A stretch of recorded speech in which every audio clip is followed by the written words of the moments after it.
Está no ar mais um programa do Núcleo Sindical, aqui do Canal 6, TV Comunitária do Rio. Você pode nos acompanhar pelo portal www.tvcomunitariatudojunto.rio. Eu estou aqui com o Antônio Carlos, que é o presidente do Sindicato dos Vigilantes da cidade do Rio de Janeiro, e também participa da federação e da nova Central Sindical de Trabalhadores do Estado do Rio de Janeiro. Antônio, obrigado aí pela sua presença aqui na TV Comunitária. Você é nosso diretor aqui da TV, já é da casa, mas eu queria saber com você como é que você está vendo o cenário pós-eleitoral, que é um cenário que já vinha se colocando contra os interesses dos trabalhadores e agora medidas como o fim do Ministério do Trabalho, que é uma coisa de mais de 80 anos, certo? Está sendo cogitado acabar com o Ministério do Trabalho e de criminalização dos movimentos sociais, em particular a questão do movimento sindical, que é um tipo de, como se fosse uma desestruturação do movimento sindical. Como é que você está vendo esse quadro? Como vai ser? Como é que vocês vão sobreviver? Então, Moisés, primeiramente agradecer mais essa oportunidade de participar desse debate com todos aqui os nossos amigos da TV Comunitária, espaço de democracia e de debate. Mas, Moisés, esse é um quadro bastante interessante e diferente para todos nós, porque nós até hoje nunca vivemos uma situação como essa em que um candidato já vinha colocando durante a sua campanha que iria promover esse enfrentamento com o direito dos trabalhadores, dos movimentos sociais, em vários aspectos. Essas questões estavam, de uma certa forma, já colocadas durante a campanha, e ainda assim ele conseguiu obter a votação que ele obteve, ou seja, de uma certa forma, legitimando um pouco isso que hoje ele está apresentando ainda na conformação do seu governo, o que torna mais difícil e mais desafiador o enfrentamento ao que está sendo proposto. Você citou algumas questões que eu acho que são extremamente essenciais, como o fim do Ministério do Trabalho, a criminalização, mais do que a criminalização dos movimentos sociais, e outras, né, como a redução da menoridade penal, a possibilidade de rediscutir os direitos dos trabalhadores, sobrepondo definitivamente a negociação individual sobre a coletiva, e assim. Então, Moisés, nosso desafio é grande e o que a gente percebe de maneira geral é que os movimentos sociais, o movimento sindical ainda não se organizou e não se articulou para esse enfrentamento. Tá todo mundo, como não tivesse acordou ainda. Parece que a ficha ainda não caiu, né? Da noite parece que a ressaca, né? Essa ressaca moral que a gente vive ainda não se acabou. Mas é importante a gente sair dessa situação do impacto que isso tudo causa e partimos para um processo de articulação, não só dos movimentos sociais, dos movimentos sindicais, mas principalmente da sociedade civil organizada, para a gente resistir a esse movimento ultraconservador que vem retirando direitos. Na questão do Ministério do Trabalho, Moisés, é importante que se diga que o setor que mais tem apresentado essa demanda do fim do Ministério do Trabalho é o setor ruralista, porque se sente incomodado com a fiscalização do trabalho escravo e do trabalho infantil. E aí a gente consegue visualizar melhor a selvageria e a agressividade desses setores com os trabalhadores. E por aí também a gente já começa a visualizar o que vem pelo futuro. Então, a questão do Ministério do Trabalho tem que ser abraçada por todos nós num grande esforço para que o Ministério do Trabalho sobreviva a esse início do governo Bolsonaro. Assim como os setores da sociedade conseguiram desarticular a junção do Ministério do Meio Ambiente com o da Agricultura, da mesma forma nós também temos que partir para esse trabalho de desarticular o fim do Ministério do Trabalho, como aconteceu também no governo Temer, que já fez uma primeira tentativa de juntar trabalho e previdência, sabendo que o trabalho ficaria em segundo plano no Ministério da Previdência, que talvez até se agregasse também com o Ministério da Fazenda. Porque o governo parece, esse novo governo aí, que meio atabalhoado, né? Eles não, porque eles agora disseram que o presidente aí, o Bolsonaro disse que ia transferir a embaixada do Brasil em Israel, né? Para Jerusalém. Sim, e agora recuou. Né? E recuou porque o Egito fez uma certa retaliação. É interessante, Moisés. Então eu acho que essa medida que você falou, se houver uma mobilização, então pode ser que isso seja suplantado. Agora eu queria colocar um outro assunto para você. Mas só aproveitando esse teu parênteses do projeto, né, que não tem forma nem definição. O preocupante, Moisés, é que você percebe nas posturas do presidente eleito algo muito parecido com o Trump. O que muitos já têm discutido é que a estratégia são as mesmas, e isso tudo faz parte de um grande show, de um grande teatro, que vai exercitando o poder do presidente eleito. Do tipo, hoje eu mando uma coisa, amanhã eu mando outra, hoje eu faço uma coisa, amanhã eu desfaço, e assim por diante. E acaba ficando tudo isso como um grande mártir. Agora, digo para você de uma maneira muito clara e convicta, eles têm um projeto, né, hoje eu visualizo assim, eles têm um projeto, e esse projeto ele é extremamente perverso com a classe trabalhadora e com os mais fragilizados da nossa sociedade, né? Aquele projeto de contingenciamento, onde os pobres, o teu lugar é aqui, se você sair daqui, ou é a prisão, ou a morte. Né? Para os trabalhadores, olha, não tem mais direito, agora é a carteira verde e amarela, né? E ou você quer um emprego, ou você quer os seus direitos. Então, isso. Mas eu queria, antes de entrar no outro assunto, para a gente ver a questão da resistência, ele também tem uma proposta, né, que já começa a fazer água, mas é uma coisa preocupante, que é caracterizar ações do MST e do movimento dos sem-teto como ações terroristas. Por exemplo, ocupar um edifício que não está sendo usado socialmente, em área urbana. Na tese que ele defendeu, isso seria terrorismo, para poder trancafiar os dirigentes, etc. Tal. Isso pode derivar, como nós já vimos no Brasil, né, para essa questão da proibição do direito de greve. Os bancos, você até me deu uma entrevista sobre essa questão da vigilância armada nos bancos, etc., tem uma coisa de limitação, o cara não pode chegar, sei lá, a 100 metros do banco, ou criar uma série de mecanismos para tentar dar uma volta na lei de greve que está na Constituição. Sim, existe o direito de greve na Constituição, existe uma lei que regulamenta esse direito, e a lei de greve, apesar de tudo, ela é draconiana com o trabalhador, porque a nossa categoria em 2014 fez uma greve histórica de 46 dias, Moisés, e no final nós fomos pegos pelo fato da lei de greve estabelecer que ao entrar em greve o trabalhador tem seu contrato de trabalho suspenso. Se você tem seu contrato de trabalho suspenso, você fica sem salário. E quem vai conseguir se manter numa greve tendo o salário cortado, suspenso? Então a lei de greve já é complicada para os trabalhadores.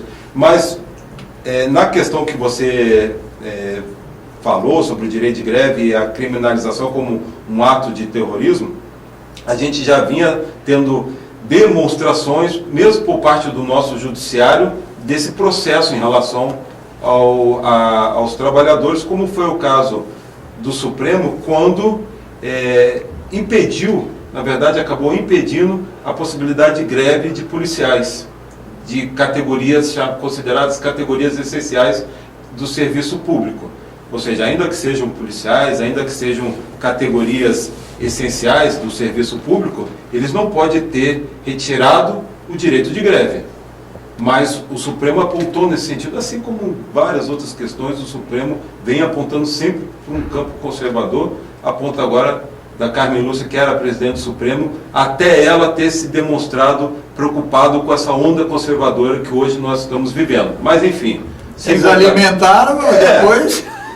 Eu sempre digo, criar um monstro é fácil. O problema é controlar esse monstro depois que ele cresce. Mas, Moisés, nós estamos vindo numa crescente, essa questão de você tornar ato de terrorismo os movimentos sociais, eu acho que só faz parte de uma cadeia sucessória que já estava sendo construída ao longo dos anos, e nós, e para mim isso demonstra uma fase que o capitalismo hoje vive, que é uma fase de crise mundial, é uma crise global que o capitalismo vive. Os Estados Unidos é a maior demonstração dessa crise, porque apesar de ser a maior potência econômica do mundo, a maior potência bélica do mundo, hoje começa a demonstrar suas fragilidades diante até da sua briga comercial com a China, né? Está aí tentando manter a hegemonia que possuía até poucos anos atrás. E existe no plano mundial uma proposta assim, você tem que ir cada vez mais prendendo aqueles setores que podem, né, fazer frente ao acúmulo de riqueza, ao acúmulo de capital, a essas medidas do governo que tenta fazer com que o capitalismo ainda continue sobrevivendo por mais um tempo. Então, o terrorismo, né, essa ideia do terrorismo nada mais é do que a medida última do capitalismo em manter a propriedade privada nas mãos de quem está. Porque assim, não adianta só a gente ver a árvore, a gente tem que enxergar a floresta como um todo. A gente tem que entender que não é só o Brasil hoje que vive uma crise, o mundo vive uma crise. Isso, exatamente. Mas eu queria então fazer aqui o papel do advogado do diabo, para a gente também, como você disse, os sindicatos estariam ainda na ressaca, né, do dia 28, aí, do resultado das eleições, etc. Mas era importante que a gente visse realmente o que ocorreu, para também não achar que é uma coisa impossível de ser enfrentado. Porque você citou o Trump. O Trump acabou de perder a maioria na Câmara dos Deputados lá, certo? Na Câmara dos Representantes e tal.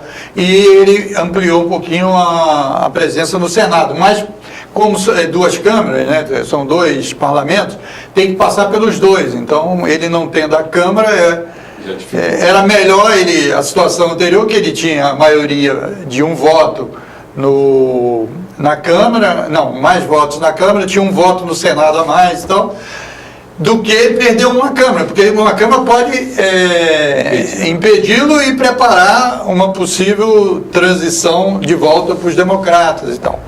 Isso, eu tiro a lição, eu queria analisar a sua posição, que você dissesse a sua, demonstra que isso também atingiu o Bolsonaro aqui, porque se o Trump tivesse continuado com as duas casas, a possibilidade de reeleição dele seria maior, certo? E isso demonstra que ele também aqui pode ser derrotado. E eu queria, então, dar um dado das eleições, porque, veja, o Bolsonaro, como você disse, ele teve 39% dos votos válidos, certo? Não, dos votos válidos não, dos votos totais dos que votaram, certo? Mas do eleitorado, ele só teve 39%. Do eleitorado, ele teve 39%. O Haddad teve 32%. E o não voto teve 29%. Então, 61% não apoiou a proposta dele. Mesmo a gente sabendo que os 39 dos eleitores que votaram nele, não votaram para todas as propostas, até porque tinha saído antes um pouco uma pesquisa, né, do próprio Ibope, dizendo que negava algumas, defendia a democracia, por exemplo, certo? Mas a gente sabe que o eleitorado não trabalha muito assim com esses conceitos muito claramente na hora do voto. Tem um não à situação, tem um não à crise econômica, que às vezes vai para um candidato que vai piorar a crise, como me parece que é o caso. Agora, se a gente analisar isso do ponto de vista da população, o Bolsonaro ainda teve menos de voto, 28%, se considerar a população, porque tem uma parte da população que não vota, você sabe. Então, você vê, como é que você vê a resistência? Que movimento tem que ser feito? Na sua área, sindicatos, centrais sindicais e tal, mas da cidadania em geral, na medida que os direitos da população, em particular dos trabalhadores, estão na marca do pênalti. Moisés, a gente sempre, a história nos mostra que as crises também são importantes para que você tenha a possibilidade de fazer novas coisas nascerem, né? A crise de 29 nos trouxe a Revolução de 30 e o governo Vargas, o processo de industrialização e assim por diante. Eu espero que essa crise que hoje nós estamos vivendo, uma crise social, a crise econômica, a crise política, tudo que nós estamos vivendo hoje, permita também e possibilite com que nós, dos movimentos sociais, do movimento sindical, a gente reinvente a nossa forma de fazer sindicato, a nossa forma de fazer os movimentos sociais, a nossa luta diária, porque de uma certa forma também nós erramos muito nos últimos anos na maneira de conduzir os sindicatos e os movimentos sociais. Eu considero que uma das grandes falhas da presença do PT no governo central, tanto do governo Lula quanto Dilma, foi no sentido de absorver o movimento sindical e os movimentos sociais do governo e fazer com que esses movimentos perdessem a possibilidade de crítica ao governo, de enfrentamento ao governo, a tal ponto que hoje você vê movimentos que antigamente estavam sempre na mídia pelas suas lutas, que hoje você não ouve mais falar dele. O MST até é um exemplo disso, a UNE é um exemplo, né? Boa parte do sindicalismo é um exemplo disso. Então, nós devemos passar por uma reformulação também interna, na nossa organização, na nossa maneira de fazer o movimento. Então, de alguma forma, você avalia que houve uma partidarização desses movimentos, seria isso? Na medida que o meu partido está no poder, eu tenho que... houve uma partidarização, não vou dizer que é uma partidarização, porque aí seria uma coisa muito localizada, porque aí não, foi só, por exemplo, foi só a central A ou B, não, foram todas as centrais. Eu digo isso porque a nossa central, que é da qual participa a nova central, também participava das reuniões, dos grandes encontros lá, e todas as centrais também estavam participando. E isso fez com que, a partir de 2003, a sociedade fosse demonstrando que estava órfã dos movimentos sociais e começasse aquele processo da população ir à rua sem nenhuma bandeira de sindicato, sem nenhuma bandeira de nenhum movimento social, sem nenhuma bandeira de partido, até porque começou a rejeitá-las.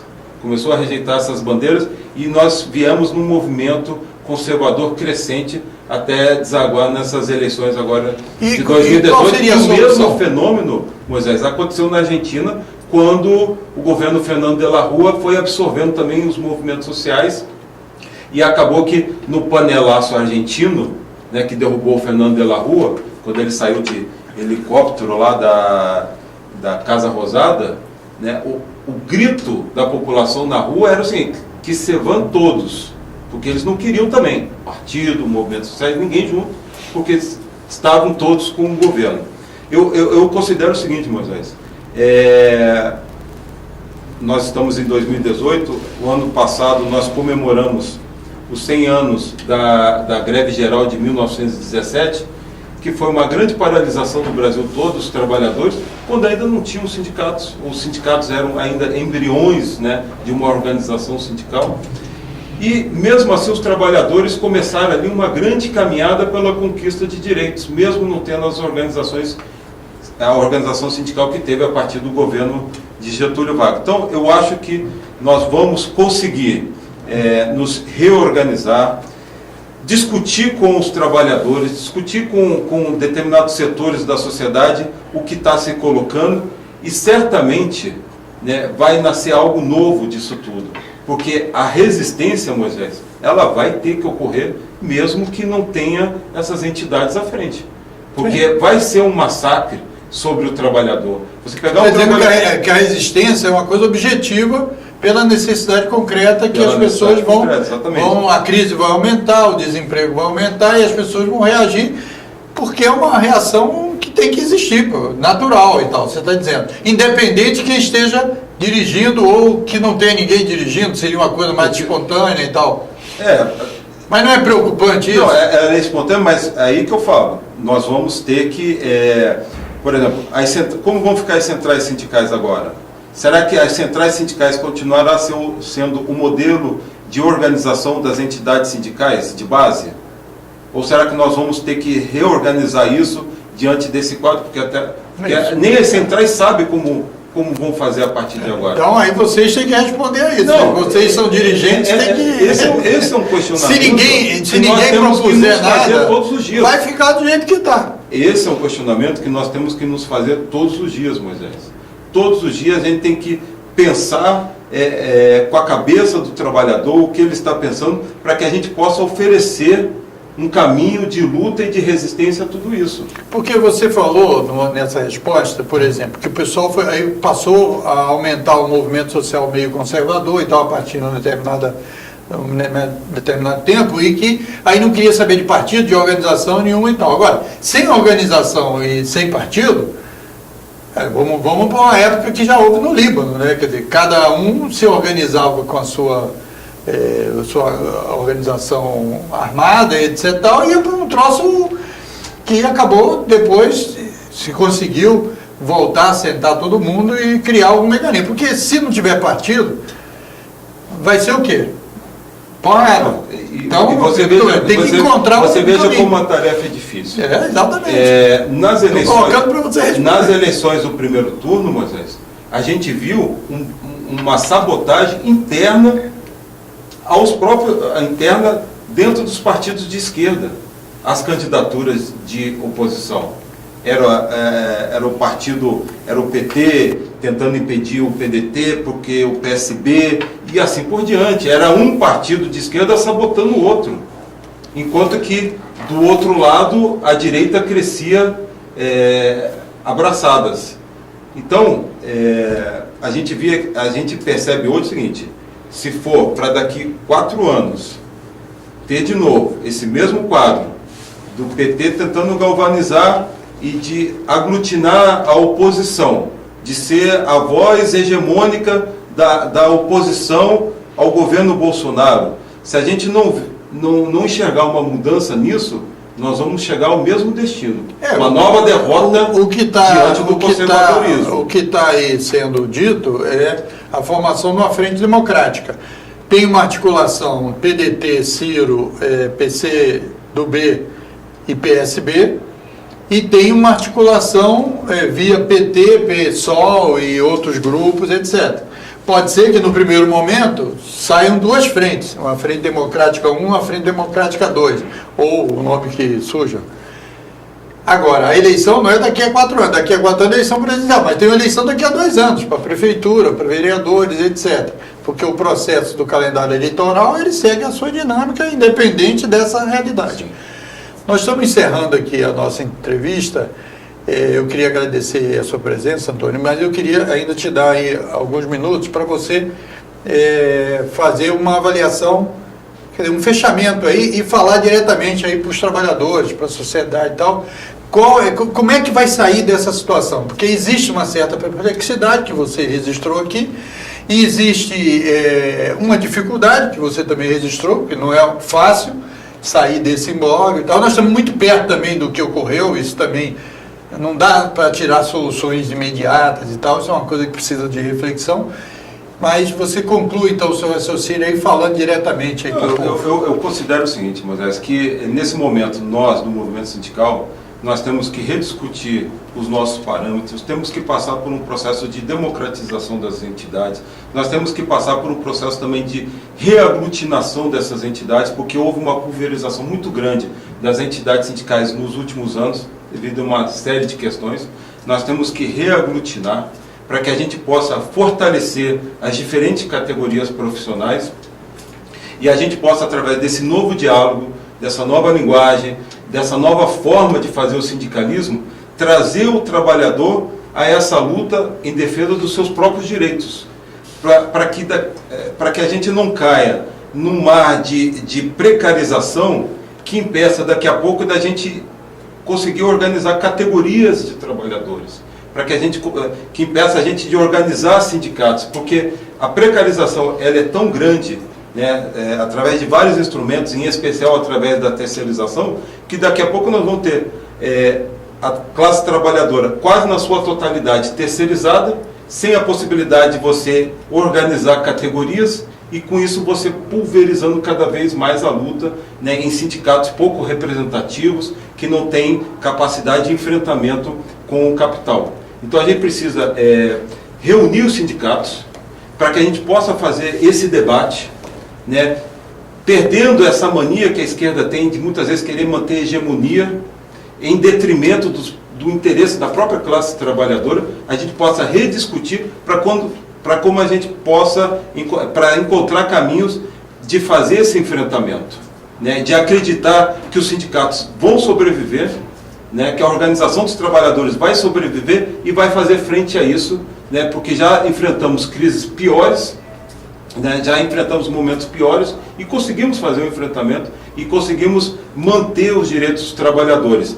É preciso acreditar que os direitos dos trabalhadores ao longo da história, ela sempre exigiu a luta dos sindicatos, sempre exigiu a luta dos trabalhadores para mantê-los. Isso. Né? Sempre vivemos esses momentos cíclicos e sempre que a gente passa por uma crise, o primeiro ato é sempre retirar direitos. E a gente sempre tem que também demonstrar a nossa capacidade de oposição a tudo isso, a nossa capacidade de enfrentamento. Muito bem, Antônio. Antônio Carlos é o presidente do Sindicato dos Vigilantes da cidade do Rio de Janeiro, diretor da Federação dos Vigilantes também e da nova Central Sindical de Trabalhadores. Antônio também é diretor aqui da TV Comunitária. Eu agradeço a sua presença aqui, trazendo a sua contribuição para esse debate. E óbvio, como disse aqui o Antônio, todos os direitos dos trabalhadores foram conquistados na luta. No final do século XIX, se trabalhava 14, 15, 16 horas, se trabalhava para ir para casa, dormir e voltar para o trabalho, certo? Hoje nós temos uma jornada que assim mesmo a luta continua, a jornada de 44 horas semanais, etc. e tal. Então, tem que lutar e tem que organizar, e aqui o Antônio deu a sua contribuição, certo, sobre esse debate pós-eleitoral. Eu queria agradecer a você que nos deu audiência, que teve a paciência aí de nos ouvir, e dizer a você que você pode acompanhar aqui a programação do canal comunitário via internet, quando você não estiver de frente aí da sua televisão, com a sua assinatura da NET Rio, no www.tvcomunitaria.rio. Até um próximo núcleo sindical aqui do canal 6 da NET, TV Comunitária do Rio.